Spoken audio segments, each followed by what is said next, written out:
free for providing us with the sanctuary for the information of everybody. Today is Merlin's birthday. Thank you, Merlin, for celebrating your birthday with us. And that makes today's occasion even more special. Our album member actually has undergone quite a transformation. That we started from the very humble Loob Barrio High School with borrowed classrooms from the Loob Elementary School to Loob Barangay High School, which at that time I was part of, and then Loob Nationalized High School, and now Loob National High School. It has that parcel served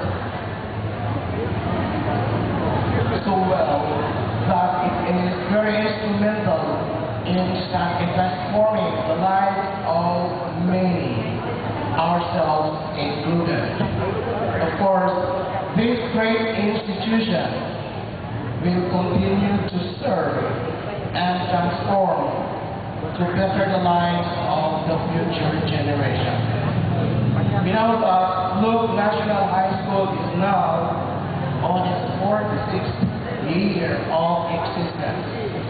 But this great institution can always look back to its humble beginnings when a small group of visionaries, in particular four individuals, two of them are still with us, started broached the idea of coming up with this Loob Barangay High School.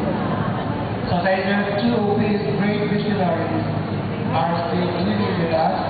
One is Mr. Antonio Eloy, and okay, now a big hand for Mr. Eloy. And we invited him because of his condition, he would like to participate in the channel tonight. And that one is Mrs. Sorry. May I request now Florita Manera?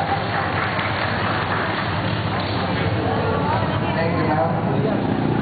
We are privileged to have him with us. Also, we are thankful for our former teachers, our Loob Barangay High School teachers who joined us tonight in this celebration.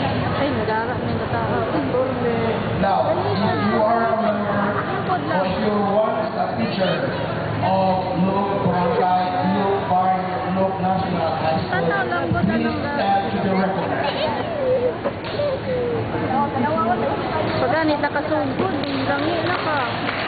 Thank you. Well, the younger generation of this